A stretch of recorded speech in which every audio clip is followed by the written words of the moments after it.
नमस्कार, आज की बड़ी खबर की ओर चलते हैं। इससे पहले अगर आपने अभी तक भी हमारे इस वीडियो पर एक छोटा सा प्यारा सा लाइक नहीं किया तो लाइक कर दीजिए और चैनल को भी फ्री में सब्सक्राइब कर लीजिए ताकि आगे भी आपको हर लेटेस्ट बड़ी खबर से रूबरू करवा सकते हैं। और इसको अधिक से अधिक लोगों तक शेयर करें ताकि उन्हें भी इस बड़ी खबर की जानकारी मिल सके। अलग अलग राज्य की सरकारों ने अपने कर्मचारियों को बड़ी खुशखबरी दी है। केंद्र सरकार ने डीए यानी कि महंगाई भत्ता 4% बढ़ा दिया। अब राज्यों ने भी अपने कर्मचारियों के डीए में बढ़ोतरी शुरू कर दी है। इसी कड़ी में उत्तर प्रदेश सरकार के बाद अब झारखंड, कर्नाटक, अरुणाचल प्रदेश में भी महंगाई भत्ते को लेकर ऐलान किया गया है। अरुणाचल प्रदेश सरकार ने राज्य कर्मचारियों के लिए महंगाई भत्ता और पेंशन भोगियों के लिए महंगाई राहत भत्ते में 4% बढ़ोतरी करने की घोषणा की है। इसी के साथ राज्य में सरकारी कर्मचारियों का महंगाई भत्ता और महंगाई राहत बढ़कर 50% हो जाएगा। इस बढ़ोतरी से राज्य सरकार के 68,818 कर्मचारियों और 33,200 पेंशन भोगियों को फायदा होगा। राज्य को इसके लिए हर साल 124.20 करोड़ रुपए अतिरिक्त खर्च करने होंगे।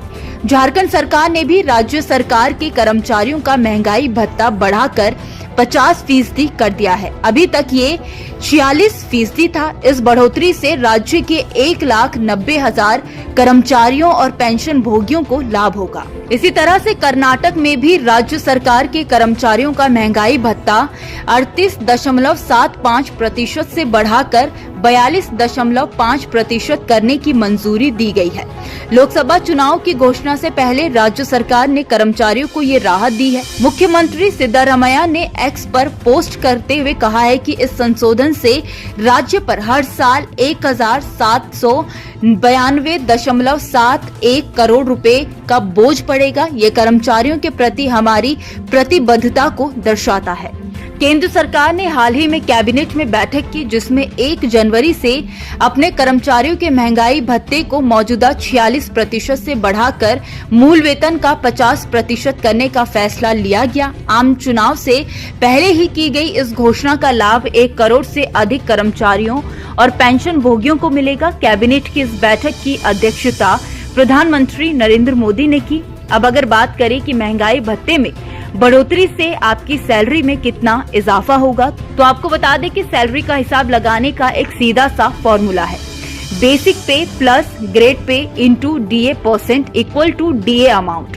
बेसिक पे में ग्रेड पे को जोड़ दें, इसमें बढ़े हुए डीएम के % को गुणा करें। इसके बाद जो डिजिट आए वही डीएम का अमाउंट है। आइए आपको आसान से एग्जाम्पल में समझाते हैं। मान लीजिए आपकी बेसिक सैलरी 10,000 रुपए है और ग्रेड पे 1,000 रुपए है। दोनों को जोड़ने पर टोटल 11,000 रुपए।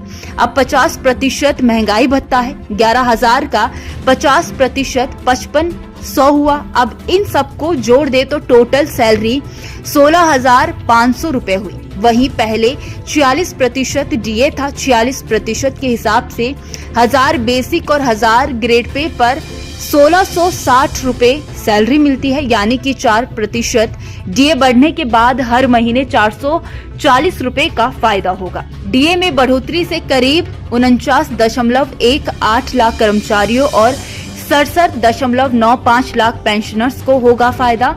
सरकार के फैसले के अनुसार ये बढ़ा हुआ डीए जनवरी 2024 से जोड़ा जाएगा, यानी कि मार्च के बाद जो सैलरी या पेंशन आएगी उसमें जनवरी और फरवरी का बढ़ा हुआ डीएम जुड़कर मिलेगा।